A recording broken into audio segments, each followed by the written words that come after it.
பொண்ணு என்னமா இருக்கா? யாரு? அத்தை அத்தை அத்தை ரொம்ப நல்லாவே இருக்காங்க மாமா. சரி நீ இங்கே இரு, நான் போய் 2 வார்த்தை பேசிட்டு வந்துடுறேன். வந்துட்டு அது கூட இல்லையா இப்படி? மாமோய் நானும் விசாரிச்சேன்னு சொல்லு. மங்களம் என்ன?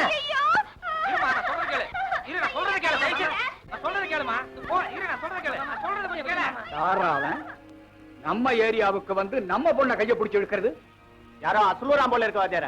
போய் முடிய பிடிச்சு தூக்கிட்டு வாங்க. மங்களம் மங்களம். சரியான ராகு காலமா. என்ன மாமோய் அத்தை இந்த ஓட்டம் கொடுது? நீ ஏதாவது தப்பா கேட்டுட்டியா? இல்லடா, அவளுக்கு எந்த விவரமும் தெரியாது. அன்னைக்கு பொண்ணு பார்த்த அன்னைக்கே ஓன்னு அழுதா. வந்திருக்கிறனே ஒரு வார்த்தை பேசுவான், அவளுக்கு எதா இருக்கா? அவ பாட்டு ஓடிட்டு இருக்கா பாரு. ஐயோ வீட்டுல போய் ஏதாவது தப்பா சொல்லிட போகுது. அவ சொல்லி 5 ஆச்சு நட. எந்த ஊர்றா உங்களுக்கு? என்னடா வாடா வாடா பேசுறீங்க? நீங்க எந்த ஊரா? பல்லுகள்லாம் கழட்டி போடுவேன், மரியாதை என் கூட வாங்க. பல்ல கழட்டி போடுவேன்னு சொல்றான் மாமா. ஏண்டா கணக்கம்பட்டி காரனா அவளை இலக்கு நட்டமா போச்சு. எங்கடா பல்ல கட்டுங்கடா பாக்கலாம். மாமா மாமா ஐயோ மாமா.